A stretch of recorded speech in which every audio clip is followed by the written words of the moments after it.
This is the RPM Podcast, starring Eric Brennan. You're talking about a guy who prefers a hot dog over a steak. Sam Ballard Jr.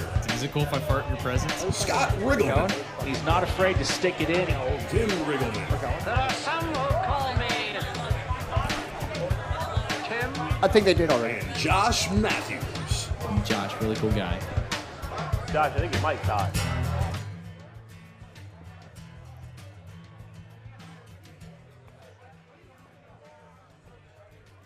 All right.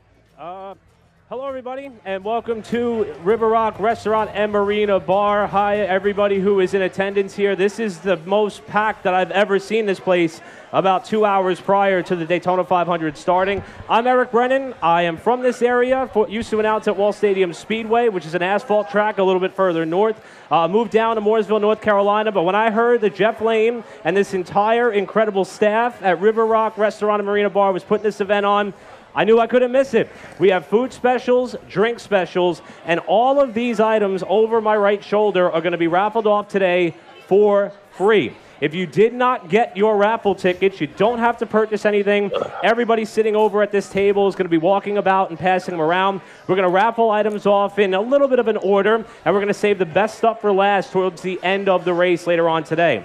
We also have a race pool that we are going to be selling today for $20. Not that kind of pool. Oh. $20 is all you got to pay. Whatever driver name that you have, if they win stage 1 or stage 2, you go home with $150. If they win the race, you go home with $500 cash. And I expect for you to buy me a drink on the way out.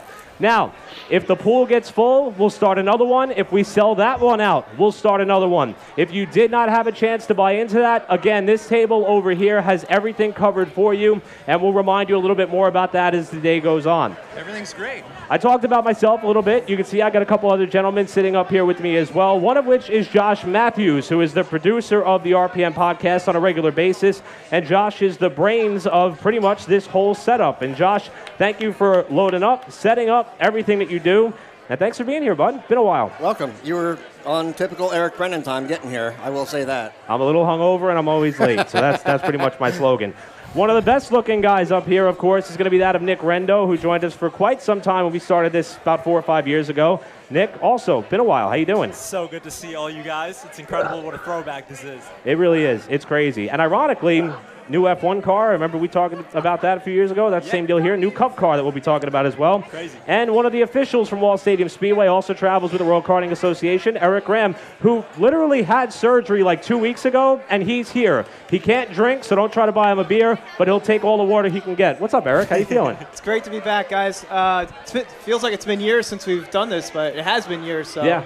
It's really great to see you guys. I haven't seen you since your wedding. Congratulations, buddy. Thank you. I know you weren't appreciate going to that. brag about it, but I never thought you'd get married, but you did it, so congratulations. I don't think anybody thought I would get married. But now that that's out, again, all this would not be possible if it wasn't for Jeff Lane, his entire family, everybody at River Rock Restaurant. I mean, look at some of this stuff. A cornhole game that we're going to be giving out, Coors Light, rolling cooler. We got all the koozies in the world, and we got a grill that's going to be going out later on. A porno game? No. Is that what I said? Yes. I said cornhole. Okay. Well, it sounds like. But enough about us. We also got a couple people who are chiming in. Tim Riggleman is one of the usual suspects when it comes to the RPM podcast, along with his brother Scott. Scott races at Wall. In fact, he decided to take one of his race cars and race down at New Smyrna. So Scott is driving back as we speak. And Tim was trying to be here in person. Unfortunately, tweaked his back a little bit. But you will be hearing Tim's voice periodically through our discussion. Tim, if you could hear us, give us a holler, brother. I'm good. Glad to be here. Hopefully you have a good crowd there, and I can't wait. It's been a while since we did a podcast. It's wild how many people are here already, and we're still about, north of an hour plus before the green flag. It's pretty unique. And Tim's not the only one that we have joining in on the hotline. Josh, if you will, introduce our other guest that we have. Yes, we have Joe Biederman of the Penns Park Racing Crew. He's joining us, Pennsylvania, right, Joe? Yep, we're in Newtown, Pennsylvania. Newtown, Pennsylvania. Look at that. He's going to talk a bit about some of the enduro racing going on, and I believe he has a bunch of stats pulled up so we can discuss what might happen in today's race. Absolutely, and I'm looking forward to all of that. So we did a little bit of housekeeping. Let's do some more. Typically when we have these events and these parties, we'll talk and kind of banter a little bit, not just about the race, but also I'm aware that a lot of the people here are either in tune with the local racing atmosphere in this area, but if you're not, we want to do our best to educate you on it. There's a lot of unique motorsports venues that are not that far from this very restaurant, and we like kind of shining a spotlight on that as well. So that way, when the warmer months come, if you're looking for something unique and fun to do, going to the racetrack is one of the best times you could ever have. So we'll do that a lot as well. And also talk about the big race, of course, but there's a multifaceted purpose of this. We're going to talk up till the green flag, so you'll only have to listen to my annoying voice for about another hour and 20 minutes or so, and I'll keep reminding you about all the raffles, the giveaways. In fact, we might give out some stuff in just a couple of minutes. But everybody is here for the race, the Daytona 500, and it is a new car, new generation vehicle. We like to talk a little bit about some of the local flair. If you're not familiar with racing or NASCAR and you're wondering who you should possibly cheer for, Martin Truex Jr. from Marietta, New Jersey, local driver, cut his teeth at Wall Stadium, where we all pretty much met and worked. He's in the field today. He's a former Cup champion, but he has never won the Great American Race. Is this going to be the day or the year for Truex in terms of winning that title? What do you think? Unfortunately, I think a Chevy's going to win today, so I don't think it's going to be his day. I do think he has a very good shot at the championship, though. Now, another big story that also ties into a local flair, if you go to the NASCAR Facebook page, you'll see a great explanation by Penske tire changer Ryan Flores. Ryan also from New Jersey, and he did an amazing job explaining the fact that these cars have gone from what used to be a 5-lug wheel stud to just a single lug nut. Going to be a different look, going to be a different feel, and it sounds like, Rendo, we talk about pit crew members being athletes. Most of them are former NFL, NHL, MLB players. We see it all the time in Formula One. That single lug tire may not be a fan favorite for many, but it's going to speed up those pit stops. 100%. And you know what? It's not that much easier. And you have guys that have been in a rhythm for like 4 or 5 years, and this is definitely going to be something new. I think even new for the driver too. Just, feeling the vibrations and whatnot of a pit stop. I think it's something that can throw them off of their rhythm for sure. So I think it's going to be interesting. Not to mention they changed the way the crew is jumping out in front of the car as it comes in, and where the rear tire changers used to go around the back of the vehicle. Now they're going out in front of it as well. The choreography of the pit stop is going to look a lot different than what we've seen over the last 60-plus years that this race has been run. It does make Eric's job easier when he has to check the nuts coming off the track. Yeah, nothing. I'd rather check one nut than 5. You know? Mom always told me. My goodness. Wheels are already falling off this train. Well, I mentioned a minute ago the new worst sound in racing is that one big lug falling down and clanking on the asphalt now. Yeah. That's it. I don't know if anybody saw that video that was floating around this week. No, I didn't see that. See. The video which he's referring to is the one that Ryan Flores is in. So if you want to cheer for another local New Jersey tie person who's involved in the sport, Flores, as I mentioned, New Jersey native. In fact, he won a couple of indoor races. Well, kind of. He at least won one of them. The last one in Atlantic City didn't kind of sit in the wing bank for him.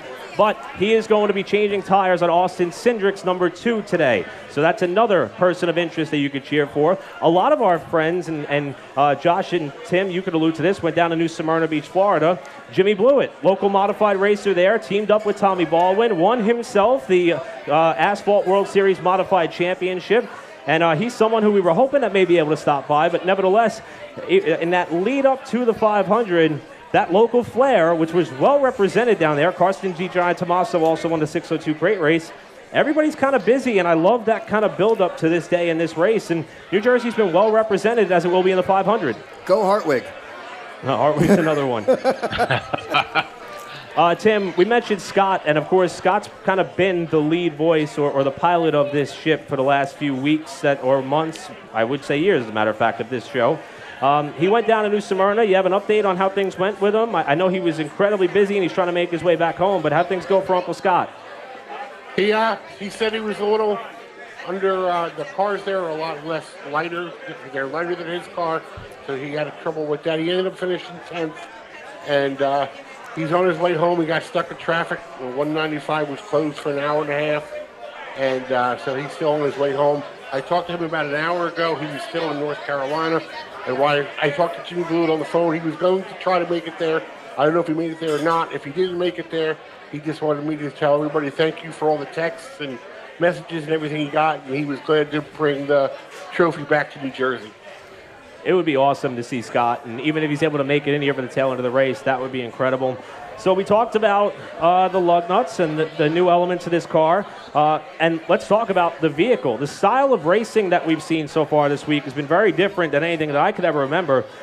Everybody who owns a business or operates a company knows that there's supply chain issues for a lot of different reasons.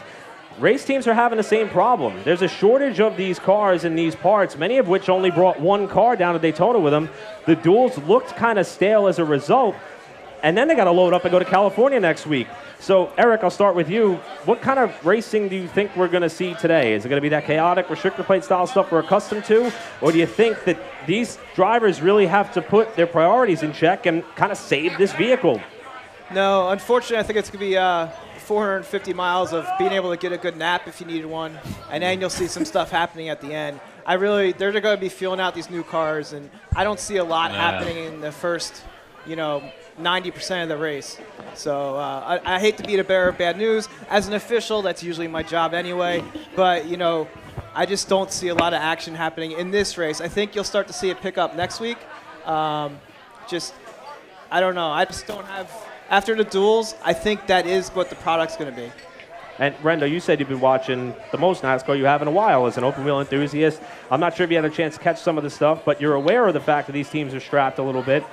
The racing, Daytona is one of those things, and this is why these parties and events are so much fun, because you never know who's going to win. Is that still the case today? Totally still the case, and I think the end, I agree with Graham. I think 90% of it is going to be what he said, but I think the end, it doesn't matter what's going on in the supply chain when you're this close to winning the Daytona 500. So I still think it'd be a really good ending, but I'm looking forward to, like Graham said, the races to come up, because with these cars being more torquey, with them changing the sidewall on the tire, I've heard from a lot of people that I think it's going to catch a lot of drivers out, and I think on these mile-and-a-halves and short tracks, we're going to see a lot of people maybe dropping the rear end, and I think it's going to be some really impressive driving with that. And I think these short track guys, like maybe a Larson and a Bowman, are really going to come through this year, because I think that talent's going to matter. That's a great point. Josh, I'm sorry to interrupt. What Nick just said is why I think Truex is going to win the championship, because he's shown he's very good at handling hard-to-handle cars. And I think when we get to some of the shorter tracks, it is going to be a little harder to handle, and that's going to be to his advantage. That's a good point. Josh, as someone who worked and wrenched on your own car for a number of years, Tim could attest to this as well, the changes to the vehicle. We mentioned the wheels, now a 5-speed sequential shifter, no more H-pattern 4-speed that they used to have for many, many years. That new rear diffuser that teams are going to be trying to manipulate and work a little bit to help benefit them as well. What do you think of the car from an evolutionary standpoint, as someone who's got hands-on experience with your own race car? I think it's going to really what I'm expecting to see is a lot more drivers come, possibly not up the ladder as we've seen in the past, but we might see more of these open wheel type drivers, because now the car is driving more like one of those open wheel vehicles. Mm-hmm. Well, we have an F1 champion in the field. Josh, I think that's where you're going to see that chassis shine is we get to the shorter tracks and these guys get to move through their gears, and whether they're high or low. On the big tracks, they're going to run wide open all day. As we get shorter, these guys, and that's really the only place that as far as I know, that some of the teams and the tech, they get to work with these engines, maybe the shift points and how these things work, but as you drive up through those 5 years, it's going to shine on the short tracks, I think. I'm sorry, Judge. We actually saw this in the Clash where they were shifting on a quarter-mile track. So, what your point is right. It is going to be very different than what we're used to. My one fear is that the cars might become so sensitive that if they're not dialed in just right, there's not going to be too much coming back from that. Kind of like something you would see. Well, they just have to go back to their dirt roots, Josh, and they have to aim the car, not drive it, right? I mean, that's how it works, right? You just got to drive out of it. Oh, yeah. The gas pedal's your friend. Everybody knows that. Now, another facet of these vehicles is they look different. And Tim Riggleman, one of the things we've yet to mention is that you're a really well-accomplished spotter. Not just locally, you've traveled a lot, worked on the modified tour, and you help out a lot of people at Wall, or whenever they call your name, really, you're up and ready to go put on the headset. The cars look a little bit differently visually. May not impact the role and responsibility of a spotter, but they did move the numbers a little bit closer to that front tire. What's your take on how the cars look? I think I like the way the side is. You can definitely tell the cars apart a lot different. But when they're coming straight at you, they all look the same. So depending on your vantage point, there's pros and cons, but they definitely, on the side of it, definitely is going to help. I think that's a great point. Thank you. Thank you. You guys have seen some of the comparisons, the up and downs of the cars. The liveries look the same. I mean, the cars they present Not the for the same. whole I mean, race. there's Are you officiating this race? to the fan they look the same. I'm sorry. We're getting interviewed on stage here. Yeah. Pretty much. What do we have? Yeah, I think. Well, you know, it's kind of hard to have a conversation when we're actually live right now. So maybe when we're off, we can talk to you guys. But right now, it's not a great time. Hold on. I don't mean to be rude, but Wait, are you race fans? You got, who are you pulling for? I got money on it though, so we're not doing all that. You got to pick one. Give me one. All right. When the race is over, you need to tell me who you were pulling for. Cool? I'll let you know. I'll buy you a drink if I win. All right. I'll Okay. take you up on that. Who are you pulling for? I feel the same way if I say no. What is this? Nobody shares who they like anymore? No, because if you do, it's bad juju. Put they on the Come on. universe, not good. Cats are in the car. It was a full moon last night, none of that. Who do you not want to win? We don't do any idea. But then you're giving them bad juju. We hope it's a great race, and we hope everyone competes to their fullest. Okay. I love it. Thank love you. it. Win, so like $2,000. There you go. I'll be hanging out. Eric, Eric, cheers, Eric. nice to meet you, brother. Cheers, man. I love it. Wait, what are you guys live on right now? We're doing Facebook and YouTube. Oh, I love that. Okay. Yeah. This is great. Yeah. I love it. We're still an hour away from the race, so this is already the environment we want.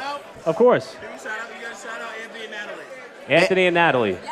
Anthony and Natalie. Everybody buy Anthony and Natalie a round of drinks because they earned it already. Yep. So let's actually use this as a chance to hit the reset button. If a couple people are just walking in, I just want to remind everybody, all these cool items that we have over here on this table, everything from the cornhole game, said it right that time, the fire pit, the grill, the Coors Light cooler, which I could use one of those to take to work with me every day. All this stuff's going to be raffled off for free. If you did not get a raffle ticket, everyone over here is working really, really hard to split those up. Hello, Gary Larson. Happy to see you, buddy. Oh, are we doing it tonight, Eric? And actually, Nicole's the one who's handling this whole thing. She is the one solely responsible for handing out raffle tickets. And I think we're going to give something away here in just a few moments. We'll start this a little bit early. Also, I mentioned the race pool that's going on. $20, all you got to pay. $150 if your driver wins stage 1 or stage 2. $500 if they win the race. If we sell out the first one, we'll roll out a second one. If we sell out that one, we'll roll out a third one. Everybody's got some money to play with, so why not? Please remember to take care of your bar and wait staff. Everybody here is working in overdrive, pun intended, and doing everything possible with the food specials, drink specials they've got to make sure that we all have a really good time. So, now that we got that out of the way, back to the race. You want to talk about the Clash. NASCAR's got this new look, not just with the car like we were talking about with Tim, but they've also got a new approach with the new car and the new style that they introduced last week, and you told me you're a big fan of what they're trying to accomplish with that race. So I don't understand why in other sports, in basketball you play basketball, in football as a kid you play football on a field. Why is it in NASCAR that when you have a Saturday night race format with heats and an LCQ and a feature, why don't we do that in the major leagues? So we need to have more of this. There should be like 4 or 5 500-mile races, and that's it. Everything else should be this format where you have heats. There's actual consequences to the heats, not like they try to do in Xfinity where you pretty much make the show no matter what. I agree with you on the format. I just don't like the venue that they were at. Not only that, I mean that you can introduce that, but right now they couldn't even do it if they wanted. They'll go through parts. We don't have the parts for them to be consuming stuff. That's true. That's true. I'll say I like the approach, and there's a lot of whispers that perhaps a street race in Chicago is around the corner and for 2023. And the one thing that I think about that is, you know, they have a Formula E race in Brooklyn every year, but nobody promotes it. Nobody in the city really knows that that's going on. So has NASCAR been able to prove that with their marketability tactics from a business perspective, Rendo, can an event like what they had at the LA Coliseum, can something like that or a street race work in a city like New York that also impacts this region here in Jersey? I think it can work. I don't know if it would bring a core audience of fans, but I think it would bring people to sell out the event because it's the trendy thing to do. So I do think it could be a successful event. I don't know how much it would actually help the core base, though. It'll absolutely work. Have you seen Formula E? I know people don't generally like, you know, this isn't the crowd for that, but they sell out pretty much every race still until this day. My only rebuttal to that would be the race in Brooklyn doesn't seem to garner enough local traction. I don't see it on my local news. I don't hear about it. I don't see billboards for it. It just kind of happens, goes away, and people move on with their lives. Or maybe that's just a New York thing. They have more groupies than they do day of fans. That's true. That's a good point. So it's an interesting approach. Northeast, you could put them on dirt in the East. I mean, there's plenty of dirt tracks that probably host a NASCAR race. You need a dirt track that can sit 60,000 people, though, and that's where the problem is. So one of the target markets that they're trying to hit is a younger crowd. And Tim, I know your girls not only are fans of racing, but they race themselves. What do they think of everything that's been kind of new and trendy with the sport thus far? They definitely like the way the cars look. They look more like what you see on the road these days.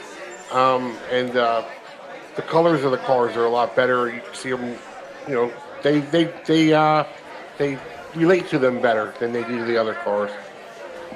And I think that's what they're aiming for the most part. I think that's something that they're trying to accomplish with this new approach and this new vehicle and the style of racing we're going to see here today. So the Daytona 500 is a little unique. The starting lineup actually unfolds over the course of the week. So Tuesday night, first time that's been done, they qualified and set the front row. And no surprise, the Hendrick Motorsports Chevrolets were pretty quick. And Eric, you said you think a Chevy's going to win this race. Is it the raw speed they showed in qualifying, or is there another hunch that you have with Larson and Elliott pretty much making up the front row? Yes, and coming off... Check that, Larson and Bowman. My mistake. Go ahead. Bowman. Yeah, that's coming off the way last year ended, too. Hendrick's back and Chevy's back, and I just think, they're going to start where they finished off, even though it's a new car. But if we look at the duels, the Fords were really quick, with Keselowski and Buescher kind of taking those over and sweeping those. Take the duel, crumple it up, and throw it in the trash. They were at half throttle the whole race, so... Yeah. So the duels are run on Thursday. That set the rest of the lineup. And now we are here today for race day. 200 laps, 500 miles is the target distance. And we talked about this new car. Mechanical failures in NASCAR have not been that popular. They almost perfected the art of machining these parts, in many cases, in-house. A lot of these race teams, if we need a part for our vehicle or our commercial daily driver, we normally go to the parts department of our dealership and buy it. A lot of these race teams were making their own parts. I've never heard eBay called that before. Good point.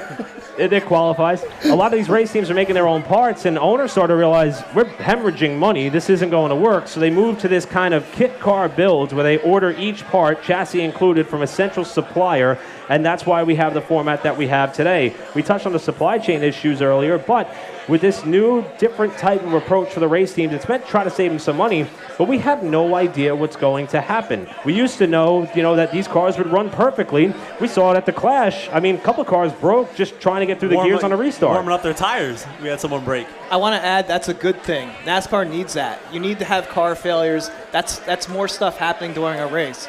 The problem, what I'm worried about the 500 today, is you're going to have 90% of the race where nothing happens. Maybe there's a couple position changes, but you need those failures. You need stuff like that to have the yellows, to have more pit stops, to get the cars bunched up so you get more excitement. But to counter-argue that, if everyone's buying the same part from the same manufacturer and same supplier, and the teams can't choose where else they want to source their materials, if something breaks, whose fault is it? Probably theirs. If 39 other cars, the part doesn't break on your, it's probably one of your settings. Bless you. I don't know what just happened, but I had a point and it just. Yeah, I think we all did. Wait, so are we saying that we need to get car insurance? Not at all. But, wow. First of all, let's talk about the fact Daytona 500 is a complete sellout. Grandstands, camping spaces, you name it. In fact, if you look at all the monitors around this area and this bar, you can see the fact that there are a lot of people down in Daytona Beach, Florida today. I had a chance to go to the race about 10 years ago, and it was one of the most fun times that I ever had. And a lot of it is that atmosphere. Daytona could only offer that type of energy, but I think we're going to come awfully close to matching it here at River Rock this afternoon. Jeff Lane, how close are we to giving something away? You want to raffle something off here in a little bit? You tell me what to throw out, and we'll have people check their raffle tickets here.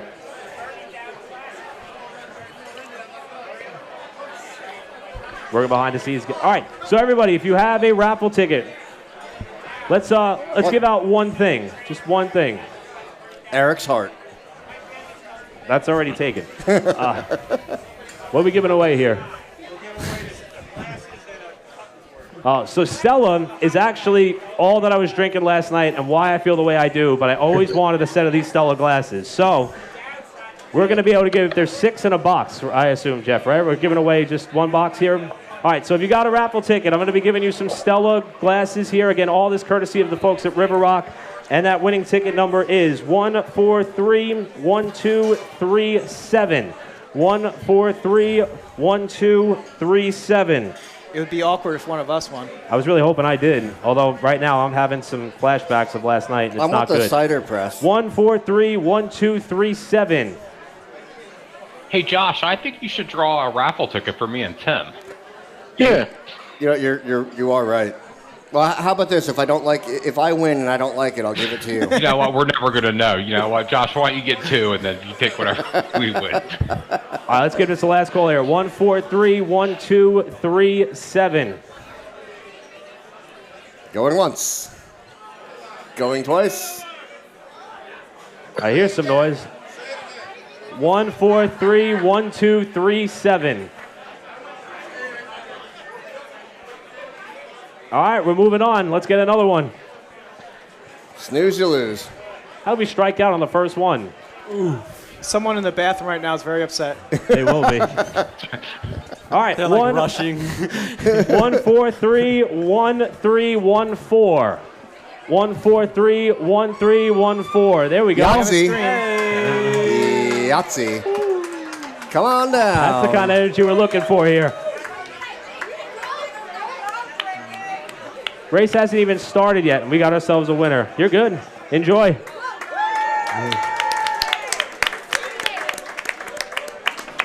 All right. We still got more stuff to give away and more raffle tickets to hand out. So if you're just walking in, come on up and see us. We'll make sure that you have a chance to go home with all this stuff. We've got 3 more boxes of those glasses. We've got this rolling cooler. We've got a backyard cornhole game. And I really want that fire pit, but we'll keep rolling here. I want the cider press. Race scheduled to start about 1 hour from now. And if there's people here, Eric, who, wow, we've already sold out the first race pool. So we're going to be sending another one around. I haven't even bought mine yet. So $20, whatever driver you pick, you're able to grab them for the race. If they win stage 1 or 2, you get $150. If they win the race, you get $500 cash. So that's going back around now for those of you who may be just walking in and getting set here to enjoy this race this afternoon. Whew, I'm having fun. So, race, Daytona 500, Prestige, been a little bit randomized. There's a lot of big names who have yet to win this race. You already gave us your thoughts on Truex, Kyle Busch, Brad Keselowski. There's so many other names that have not been able to join the list of those like Jeff Gordon, Dale Earnhardt, and so on and so forth. Do you think any of them have that shot? I know the drivers I named aren't in a Chevy, but who could add their name to that list today that hasn't? Are we doing race picks yet, or are we going to wait for that? We can wait. Then I'm going to say no. Okay. All right. Fair enough. Rendo? Wow. I'm going to say yes. I think that is possible. I think that Hendrick has a really good shot because obviously the Chevys are so quick, and you guys, I mean, most of them are starting up in the front, and I think they can work together very well. But then again, it is Daytona, so who knows? I say we're looking at some young guns that are going to shine today. Look at how these guys are starting. Austin, Chase, Harrison Burton. I mean, some of these guys, I think we're going to see a show from some of the young guns today. They really have something to prove. Yeah. This is a big day. I think we're going to see the young guns. I mean, that's really everybody loves the old guard. But I think some of the young guns are going to shine today. Yeah, I can agree with that because with new cars, you do kind of reset the field. So you could see guys you don't normally see up front running up front just because the cars drive different. So with a vehicle like this, is ignorance truly bliss? Like the old, Southern cliche is you don't know what you don't know. These guys don't know what these cars are going to do at this speed and packed this close together. Is that a good thing or a bad thing, do you think?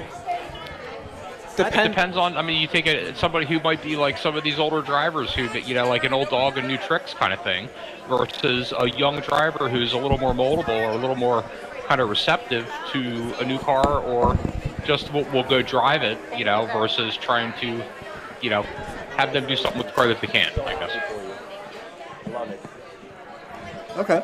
That makes sense, and I think these younger guys, too, who also have been on a short track so much more recently than some of these older guys, I think will probably get to tune with this car a lot quicker just because I feel, runs so much more like a short track car that people kind of come up in the field with. And by the way, I feel like these young guns might forget about the supply chain issue with 10 laps to go. I think that's a great point, and we saw some evidence of that. I mean, Joey Logano's not a young gun by any means, but he did try to throw a late block in the duel, got himself wrecked, put his team behind the 8 ball. Let's talk about some of these young guns. Harrison Burton, driving for the famed Wood Brothers team. Young rookie out of the Xfinity Series, won a couple of races there over the last couple of seasons. Son of former NASCAR race winner Jeff Burton. We've also got Austin Cindric. We talked about the fact that Ryan Flores, local racer, not only in TQ Midgets, but also used to cut his teeth at Wall Stadium. In fact, won a factory stock race there, I believe during the Turkey Derby months it was. Cindric's another young up-and-coming rookie and a hot shoe of a driver. And Todd Gilliland, who's driving for, I would say, the underfunded Front Row Racing, but this new car is a little bit of an equalizer, but Gilliland's already shown through testing he's tore a couple things up here so far. So there may be a couple of names that could come up and surprise or shock the field. So if you pull a name like a Harrison Burton or an Austin Cindric or a Todd Gilliland with this style of racing, I don't think you're really out of it. You may still have a shot, and we've seen some fluke upset winners before, like that of Trevor Bayne 10 years ago, and it can happen. 12 months ago. Yeah, I mean, exactly. That's a great point. So there's so many equalizing opportunities, and we mentioned the fact the car is new, and that kind of elevates the playing field a little bit. We talked about Front Row Racing, Spire Motorsports with Corey LaJoie and their team. You've got Rick Ware Racing, which quite honestly was a bit of a laughing stock of the series last year. This year, they've stepped up their game. Look at how well they were running in some of the clash heats with Ryan Preece and Cody Ware, and even in the draft on Thursday. This really could be an opportunity that they've never had before to grab some success. I agree. It wasn't really a question, but I'm just going to go with it. No, I agree 100%. Basically, whenever you see a new car, and I know we're not talking about today, but with Formula 1 too, it completely resets the field. So teams that used to be up front might not be, and teams that have never been up front might be. And that's what's exciting about a new car. And like we were just saying, teams that had no chance last year completely wrote off the year in NASCAR and F1 and really just focused on dialing in this car. So people who were just dominating last year could be, a little bit more even with those people now. Nick and I are both huge F1 fans, so we were talking about it in that context, but it completely applies to NASCAR as well. So just to reiterate, expect the unexpected today, although 90% of it's going to suck. That's just my opinion. I also want to say that, this race is not necessarily going to show us what we should expect at most of the other tracks, like all the mile and a half, because it's plate racing. It's luck. It's a spotter's game. It's so much not what your typical NASCAR race would be. The real season starts in Fontana. Josh, I think you're right. We have to get into the cookie cutters and the short tracks, and we have to see what these cars do. But just to rewind a minute, what you talked about this car, I think I don't want to call it like the kind of great equalizer, but it really is going to give a chance for the driver talent to shine through and really see what these guys can do as far as, we go back to, somebody, I don't know everybody's name here, but, the big budget teams and stuff like that, they're really dominated because of their big budgets. Now we get to see driver talent shine through, and these underfunded teams, really, if they have a good driver who has talent, they're really going to shine, I think. Well, I like big budgets, and I cannot lie. Who doesn't? Well, one thing I could say is, for example, I spotted for Josh Berry at New Hampshire last year, and these guys, they want to run these races like a chess match. They tell you where they want to be at what particular time of the race, and they tell you who they want to run with, and what pawn piece to pick at what particular time, and that's how they race these races. They go by stages in their own mind where they want to be at what particular time during the race, and then with 10 to go, as that goes out the window, and it's like spotting for a Saturday night race by that point. Tim, how's that going to change if you spotted for last year versus this year in this new car and stuff like that? I mean, is there a spotter change? I think it's all going to be the same. It depends on how these cars work in the draft under, race conditions, not riding around at half throttle. How they're going to handle, can they pick a lane real quick? Can they get down? Can they get up? Is there going to be a side draft? Oh, that's all going to come into play. all certain facets that we're going to be doing our parts to kind of keep tabs on as things unfold. And I mean, hey, we talk about being an equalizer. Sports betting has become a big deal in New York and New Jersey. And I know a lot of people who threw some dollars down on some of the drivers, some of which have won before, some were long shots, all of which may be something to keep tabs on here as this race kind of winds down. So if you've been to River Rock Restaurant and Marina Bar before, you're going to recognize the young man who is sitting over here to my right. In fact, the last time that we had this party, 2018, I believe it was, young Ryan Coulthard at the time was racing quarter midgets. I forget exactly how old he was, but I don't want to date him too much here. But I'm pretty sure that your racing career and you yourself has evolved quite rapidly. First off, Ryan, welcome back. You are a hell of a lot bigger than you were 5 or 6 years ago, as one would predict with getting older. But you're also driving a different type of car. What have you been up to? Well, right now, we got all the quarter midgets in, I think it was 19 or 20. And then we ended up getting a legend car. I got that for Christmas in 20, I think it was. And, we've been just racing that from now on, and it's awesome. So, quarter midget racing. There's a couple of youngsters who are here today. Is that one of the best ways to get involved in racing for someone who's young, wants to drive, and even the camaraderie that comes with it? You made a lot of friends at the quarter midget track. Are you still friends with today? Oh, yeah, for sure. It's a great learning curve, it's a great starter car. I mean, with the quarter midgets, there's different divisions. You go from like novice, start at 5 years old, and you just move up eventually on how you go and how old you go. I mean, it's awesome for learning, and then after quarter midgets, you go up from there. And, I think it helped me a lot, and it's a great learning or beginning. I mean, we talk about Wall Stadium Speedway. Everybody thinks of the 1/3 mile asphalt oval, but adjacent to that on the same property is Little Wall, the quarter midget track, where you were able to learn so much skills that you use today in the legend car. I mean, think of some of the other names there. Joey Bailey, ATQ MRA champion, who we were hoping to have here with us today, but couldn't get out of the city. Eric Moriello, Derek Hopkinson. There's so many youngsters who have started in that level of racing, even on the professional level. I mean, Joey Logano, who actually just took over a quarter midget track in Connecticut, is another one. And you mentioned a legend car. You've got it as a Christmas gift, essentially. Totally different beast. How have you been able to adapt from that quarter midget to that legend car almost seamlessly? Looks like you're having fun and doing well. Oh, yeah, for sure. I mean, I raced like the World Formula, and that car had a lot of power in the quarter midget. It was, you couldn't just wax the gas. You couldn't just mash on the gas like you would in like any other division. And, that kind of helped me a lot with the legend car and ease onto the gas and not spin the tires and loop it or whatever, and I think it helped a lot. We've been having we had a lot of success this year, and more to come next year. Now, believe it or not, the gentleman sitting to your left, Eric Graham, used to race legend cars himself, so he can relate to that balance and that difficulty that comes with it. And it does seem to be like a good feeder option. Eric, maybe you could allude to that.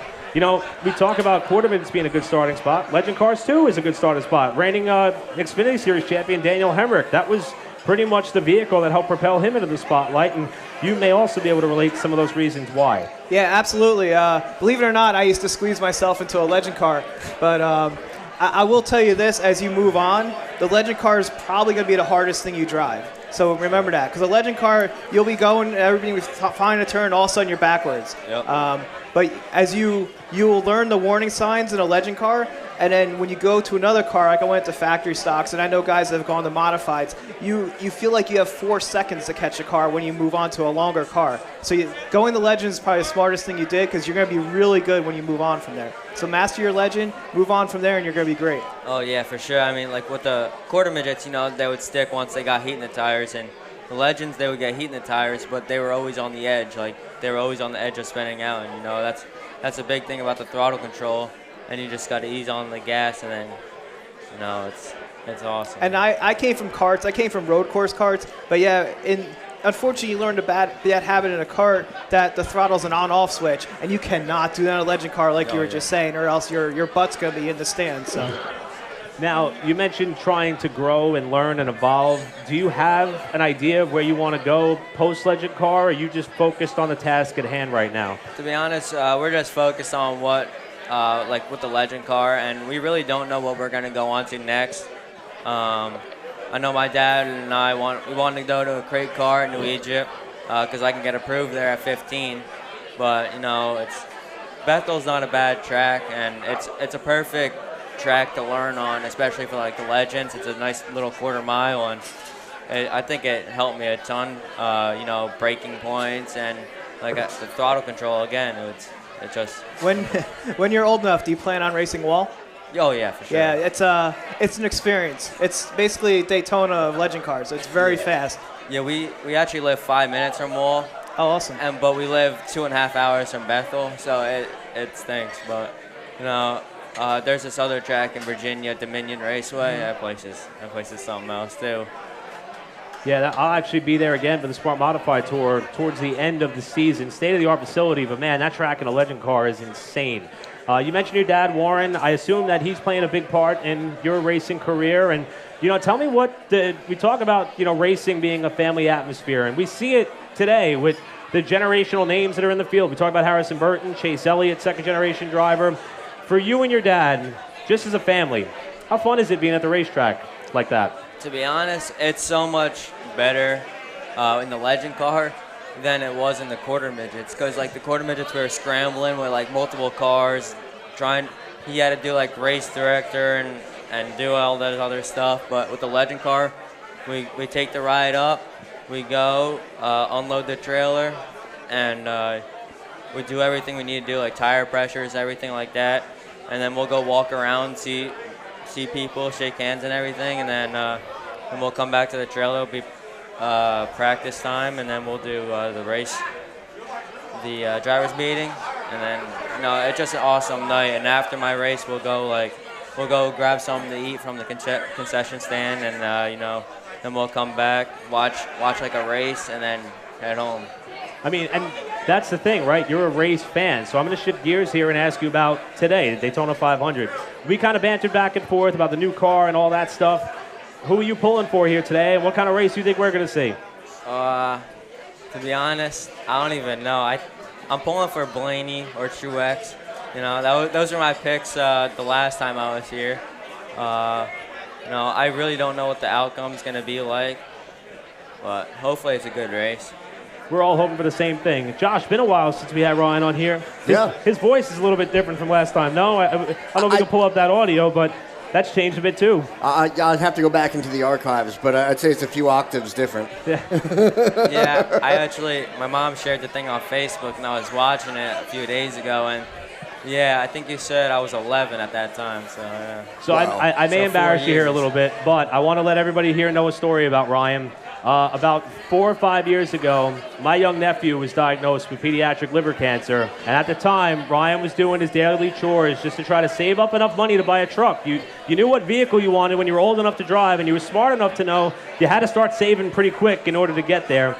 And you went to your parents and said that you wanted to donate that money to my nephew. And I want everyone here to know what an amazing kid you are, what a heart you have, and how me and my family will forever be grateful for that gesture. And I love you for it, bro, and I'm happy to see you doing so well. Appreciate it. Ryan Coulthard, back in the hot seat again. Ryan, enjoy the race, brother. I'll catch up with you later. Hey, Josh, could you make sure I get who's that racer? Make sure you let me know who he is. So, I want to make sure he gets we are getting closer to the race. Yep. I will do. We're about 45 minutes from the drop of the green flag. A couple people may have just walked in. Want to thank Ryan Coulthard, his father Warren, for the opportunity for stepping on up here. Ryan's a great kid, as you all know. We still got a lot going on. We're going to be raffling off more items here in just a few moments, so everyone should have their tickets with you. We're giving the raffle tickets away, Larson. You can just grab a couple of them. There you go. He's got his hands full. And we also have our race pool. I remember when we did this a couple years ago, Scott Marr, I've never seen him so excited in my life when he saw Kurt Busch win the 500 in 2017, took the cash home with him. I hope Sean Robbins has himself in that race pool, looking to go out of here with some money as well. $20, $20 is all that it costs in order for you to partake in this pool. Stage 1, Stage 2, $150. If they win the race, you get $500 cash, and we have the second wave going around the room right now. I also want to remind everybody to make sure that you take care of your bar and wait staff. Mr. Bernstein, would you want to come up and join us real quick? I'd like to tell everybody a story about you as well. Or you got to head out of here. All right, Gene, nice seeing you. I appreciate it. We'll talk to you soon, my friend. You guys want in on it? Anyway, all right. So let's get back to the. Oh no, I'm. Oh my! Yes, that was several years ago. Yes, it was. Wow. Wow, how time flies. Yes.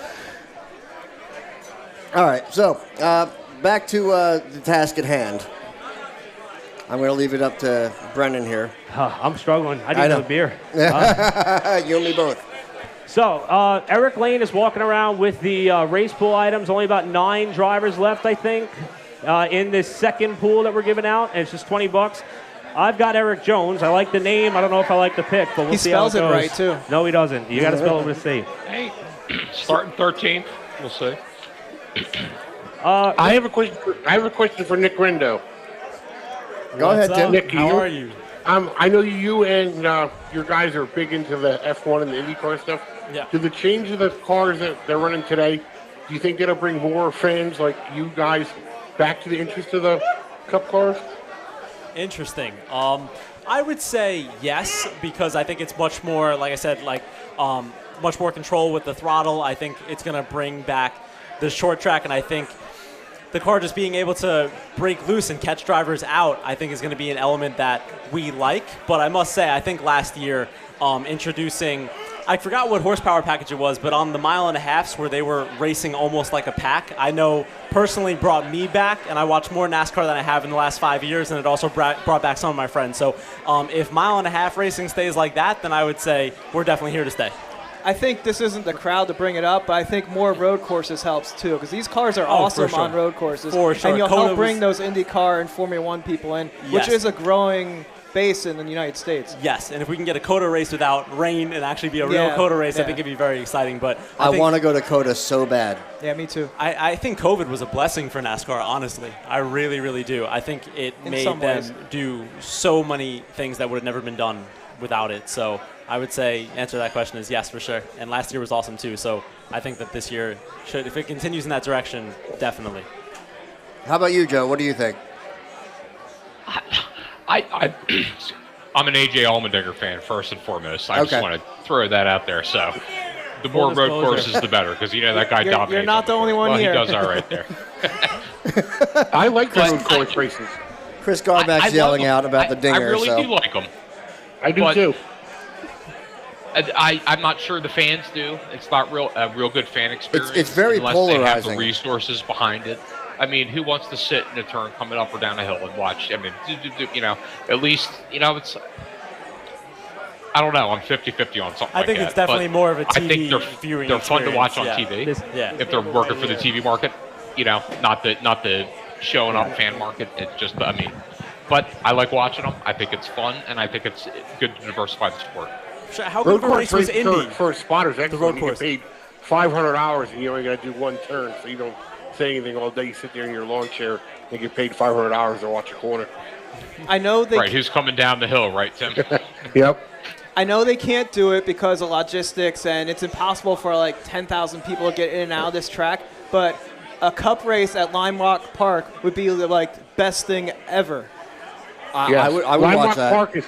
Lime Rock Park is a beautiful place. It's like having a racetrack in the middle of a land state park.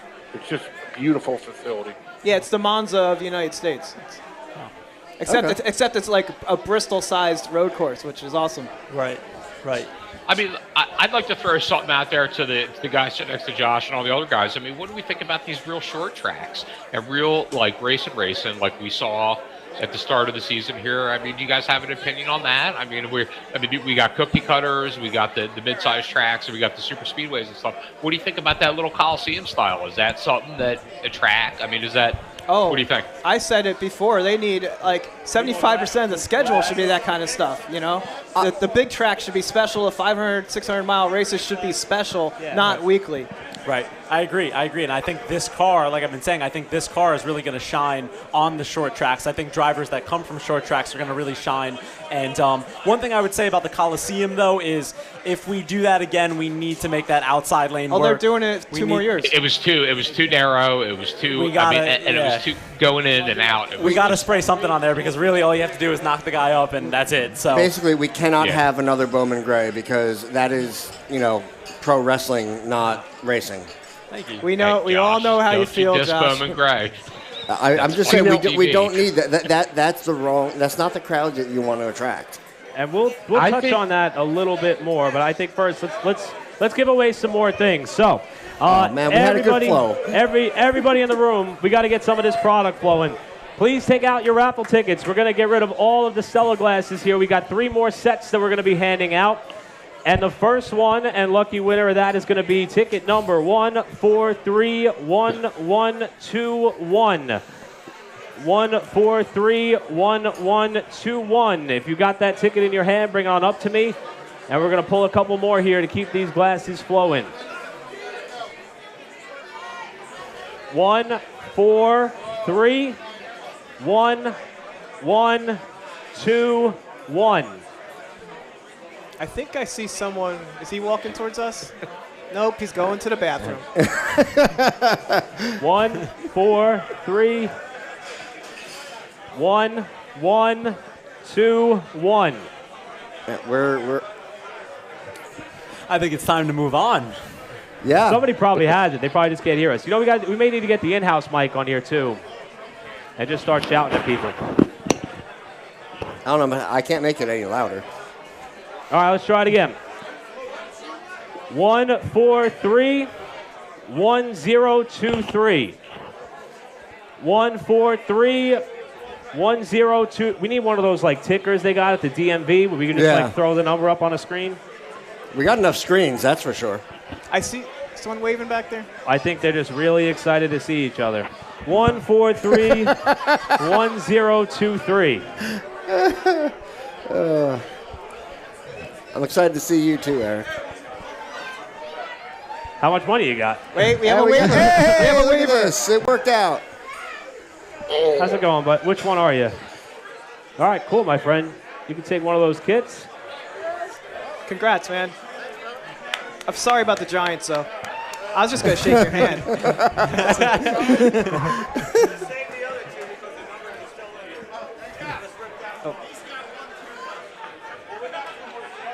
Oh, wait. You have a winning ticket?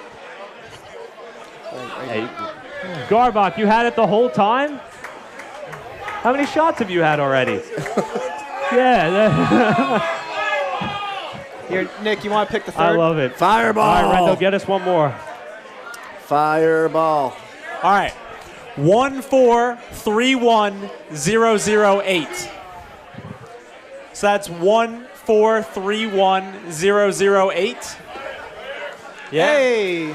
Hey. There must be something in the beer over here. These guys have started to take a lot of stuff. Yeah. All right. Thanks a lot, buddy. Enjoy. Congrats. All right, about a half hour away from race time, and we still got a ton of stuff. We might as well keep running through some of it for now. We'll save some of the cool stuff for later. Do you want to, Jeff, what do you want to give out now? And he walks away. Oh, Thanks, no, he's Jeff. having... How about let's talk about New Jersey racing and Egypt, Bridgeport, Wall Stadium, and can we squeeze that in, or what do we got? Yeah, we can do that. Let me just see if he's going to pull one more real quick. What are we giving out, Jeff? Nick, you can read. No, wait, what is this? Read it out. Oh, read it? Yeah, no, you read it. All right, next one. 1431002. So that's 1431002. All right. All right. It's rough, man. I know some of the people in the back are probably having a hard time hearing, but this is an Arizona Sunrise Hard Seltzer cooler. I'd bring this thing to work and take all my little roadies with me. That's off the record. Aren't you an At work, it's electrician? liquid wrench. Maybe. Not anymore. I play one on TV. All right, so that winning ticket, 1431002. 1431002. Another Giants fan. Look at that. You got to be loving this. I'll let you do the honors. For those of you who don't know, Eric Graham is a die-hard Eagles fan. That's right. For those of you who don't know, football is not really a sport. They hate each other. Eric, you want a house mic? I've got more stuff to give away. Next one for another one of these coolers, 1431305. 1431305 for another one of the portable coolers. Blame it on the beer. I have so many jokes right now. Wow. It's someone's lucky week. You are good. Perfect. Enjoy your cooler. I didn't want the other Eric to say it. So. Jeff, you want to keep giving stuff away? Let's keep going. All right, guys, keep your tickets out. Is that a boogie board? I want that. I need some help. May you do the honors for me? I'm sorry to bother you.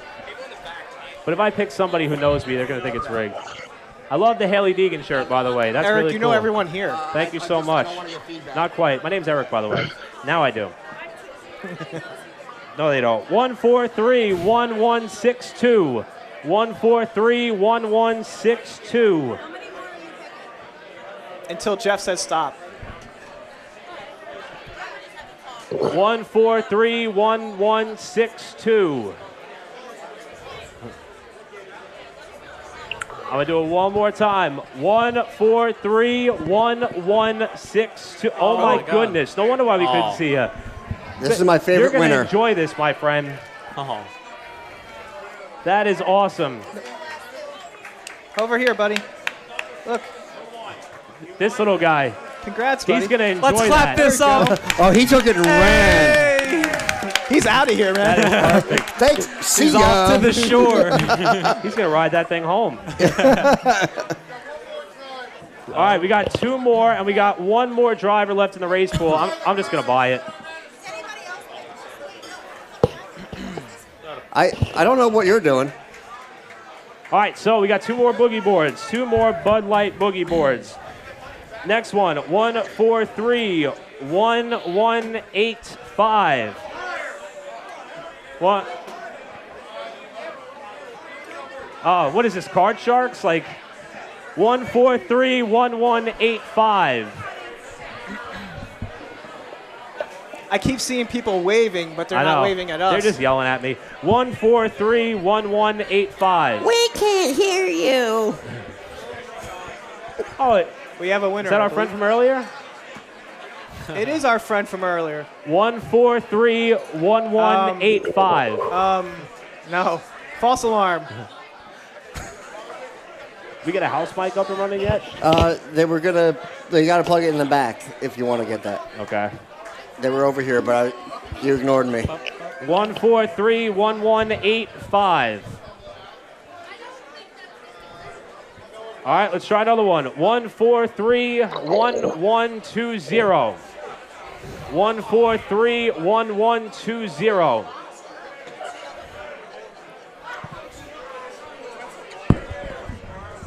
I see a wave. Not for us. 143-1120. We got a winner over here. Hey. Oh, this is exhausting.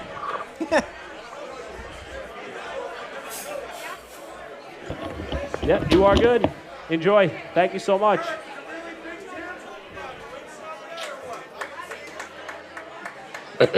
All right, I need one more ticket. May we? I'm going to have you do it again. Thank you so much. All right, 143-1308.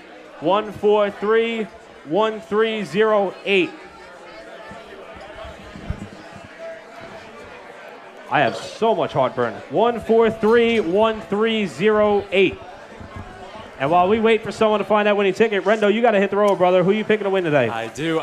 Oh, I'm going to go with Chase Elliott because he has to make up and he has to be able to reclaim his spot as the golden boy at Hendrick. So I think he's going to work hard for that. Just signed a brand new 5-year contract extension this morning. That was inked and finalized. 143-1308. 143-1308 for the last Bud Light boogie board that we're giving away.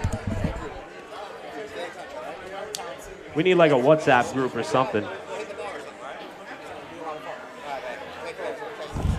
I'm going to give this a last call for 143-1308. Way to make an exit there, Nick. Brother. All right, if you may, I need one more. Good seeing you, man. You're amazing. Thank you so much. All right, Bud Light Boogie Board, last one. Here we go. 143-1252. 143-1252. What's that, Tim? You won? Yeah, I won, yeah. I thought that was mine. Once again, 143-1252. This is brutal. All right. Yes. I'm gonna pick one just so we try to get a. It's not normally like this. One. Joe, I definitely want you to come on the podcast during the week. What's that, Tim? I didn't hear what you said. All right, we're gonna try this again. 143-1152. I feel like I'm doing the 50-50 at the Sunday series. Hey, see? Is that JC? That a boy. JC will probably go jump right in the river here. I don't know. I don't know yet. You still rolling? Nice meeting you. Love you, man. It was nice seeing you. Enjoy. Love the rain. Congrats, JC. Gorgeous. Absolutely gorgeous. And that southern good accent seeing you. is perfect.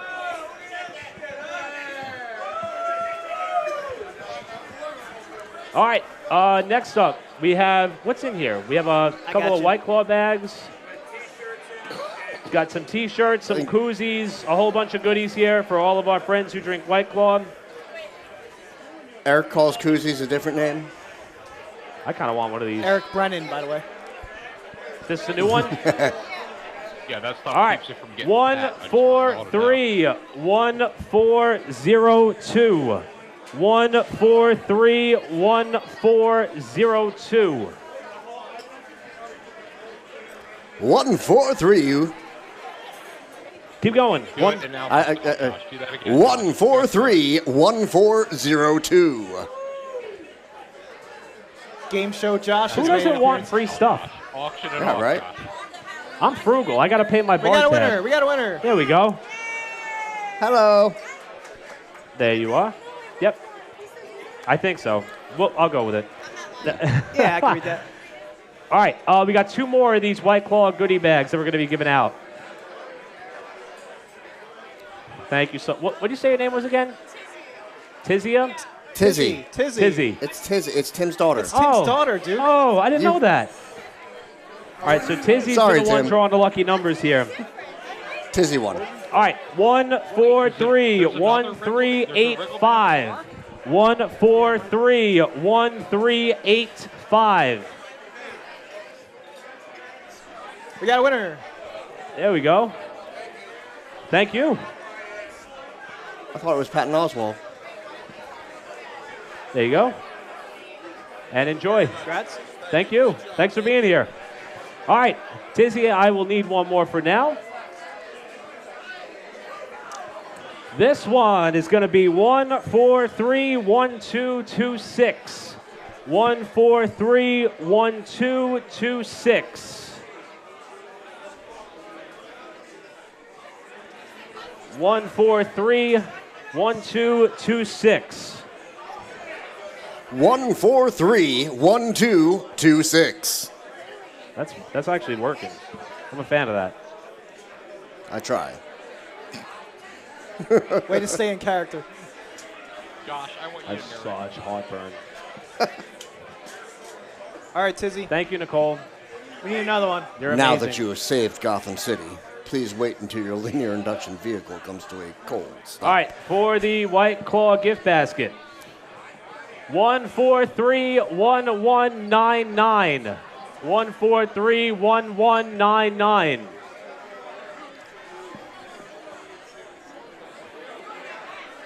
All right, let's try this again, folks. 143-1199. Anyone? So, Jeff, for next year, we're doing a video board. We could throw the numbers up on it. I'm not even kidding. Oh, hey, guys. there you go. Hey. Congrats, man. What's up, man? The Good kids to are see going to you. love that. What's up, Timmy? How you doing?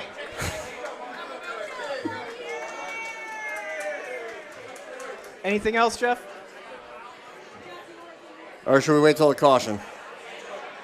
That might be a while. Stage 1. Yeah, I don't think it'll take long.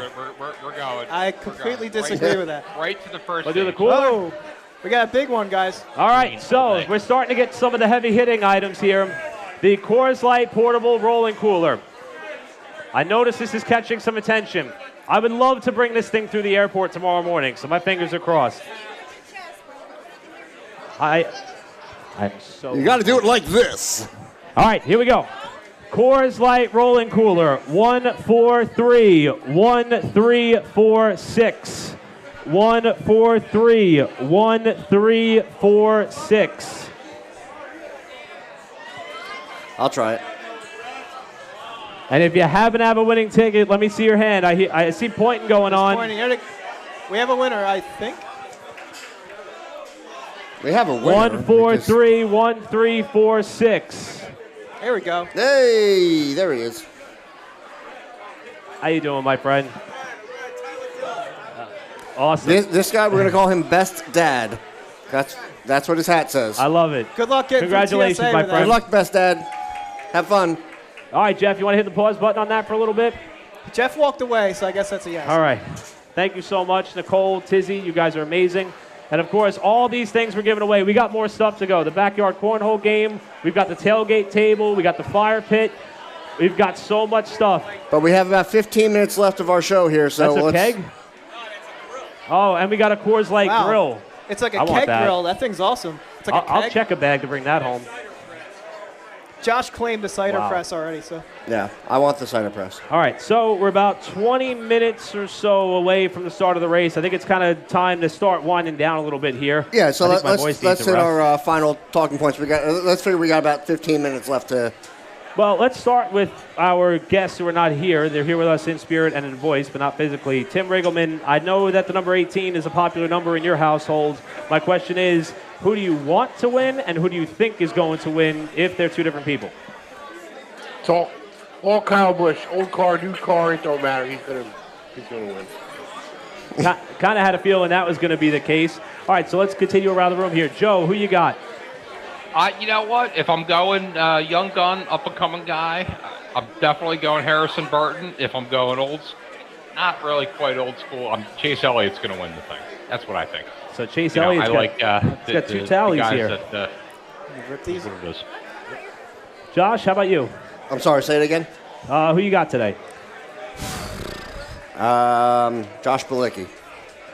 Is he even in the field? I don't think he's know. In the field. I don't know. I don't see him in my sheets here, Josh. Yeah, probably not. Whoever's starting last. Josh, I got the papers here. I don't see him. That's why Josh does the wires and stuff, and we do the talking. Graham, you were holding out on us earlier. You said a Chevy. Is there a particular Chevy? Or? Well, I want Jacques Villeneuve to win just because it'd be a hilarious victory lane. But I believe Alex Bowman's going to win today. All right, so going with Bowman Bowman. the showman all day. You know what? That's a good pick, too, I think. Graham talks about Jacques Villeneuve, Canadian player in the field, former Formula One champion back in '97. That team's been struggling a lot, though. I think they're one of the only teams that had changed an engine after a problem yesterday, so they're behind the 8 ball. What's funny is that's a Dutch he shows team. up for Daytona 500s, which is an interesting thing. Does Yeah. anybody have an opinion on that? I saw a little blurb maybe on, I don't know if it was race day or something, but he shows up for a strange amount of Daytona 500s for an open wheel driver. Does anybody have a thought on that? I would say he's someone of his caliber. You got to go where the money is. I bet you'll see Kimi Räikkönen back soon.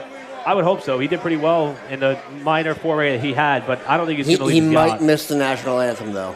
Yeah. So in terms of the 500, I have to say, Not funny, Josh. I really like the way the Fords are performing. I'm not a Ford guy, but I like the way in which they're running. I like the way they were able to orchestrate and team up on Thursday. And there's something about the way that Brad Keselowski is driving as an owner that has my attention. I think he's going to be really strong. I think he's pissed that he missed the Clash. Both of his cars missed the main event at the Clash. He's also got a sentimental note on his shoulders with the recent passing of his father, Bob Keselowski. So if you're looking for someone who may be a sentimental favorite, someone who's really driven by the fact that he's back in NASCAR ownership. Last time he did that in the Truck Series, didn't work out that well for him. I think Brad Keselowski is going to be the guy to get it done today, and those are my reasons why. Okay. I mean, I respect Well said, it. and I agree. And R.I.P. to his father. Yes. No, I think you have valid points there. All right, so moving on from that. Oh, it's on me now. Yes. We didn't have a show sheet or nothing. We did this totally dry. No, we had a show sheet. We you had a show ignored sheet. it. You didn't look at it. A show sheet or a shit show? I have I'm still a Brendan. question for Eric Graham. What happened? I heard my name. They said that the Coliseum cost them $1 million to put up and take down. Do you think with all the, every major market has an old football stadium, and do you think it's a better cost for NASCAR to build that for $1 million to use once a year, or to build a track for $100 million and use it twice a year? I think you're going to see more of the Coliseum stuff being built as we go on. I agree, and I know anything for $1 million bucks. I know it cost $1 million this time. They will refine it and make it cheaper. And I believe they made their money back more than they would with a normal Clash at Daytona. I mean, the TV ratings were crazy for it. It was like 3 times the normal Clash rating. So the money's there. And back early in the show, we talked about the market and young gun and bringing in fresh fans and stuff like that. I don't know what the stat was, but I saw it on ESPN and Fox and stuff. The problem, how many people went to the Coliseum that never even went to a race, and that's great. That's what we need. That's exactly what we need. The problem is, you'd have to do it in the regular season because Chicago in February, you have a snowmobile race, but There's nothing wrong with that. I think Chicago at any time of the year is a problem. But maybe this is part of the future of NASCAR, where they build one-off tracks in stadiums as technology gets better with paving and stuff like that. This probably would have cost way more than $1 million 10 years ago. So. Well, and I think as opening ceremonies begin for the 500, I think that the NASCAR's been a lot about identity. Like plate racing had an identity. Bristol had an identity as the short track that it was. And for a while, the identity of the Clash and the All-Star race has grown stale. And I love Tim Riggleman's notion there that maybe, and I think the All-Star race would be perfect for this, that we do go to some of these tracks where we could see a young Ryan Coulthard racing on occasion, or something to be a liaison to the big screen stars that we're looking at right now. And I think the All-Star race is really the ticket to do that. And Tim, I agree with you 100%. I think that's good. It's a good way to pay homage to how we got here, shine a spotlight on some of those teams, let those local divisions race that night, share the stage with them a little bit and have some fun with the broadcast element. I think that would be a home run on all accounts. Absolutely. Well said. Keep opening new markets. Keep playing with the format. A lot of people in here hate this, but the chase is one of the best things NASCAR added. They need to keep going outside of the box. Yeah. Doing the same thing over and over again is why they were losing fans. Well, you need certain things that are going to be tradition, and you need to be able to change things up to keep it interesting. You need to find a balance. Right. The original point system, the Coliseum, all that stuff. I mean, they'll find something. Hopefully, they find something else besides dirt. Yeah, I could go on a half-hour rant about the point system, but the race is going to start soon, so I won't. Oh yeah, no, I understand. All right, Josh, you wrapping it up, bud?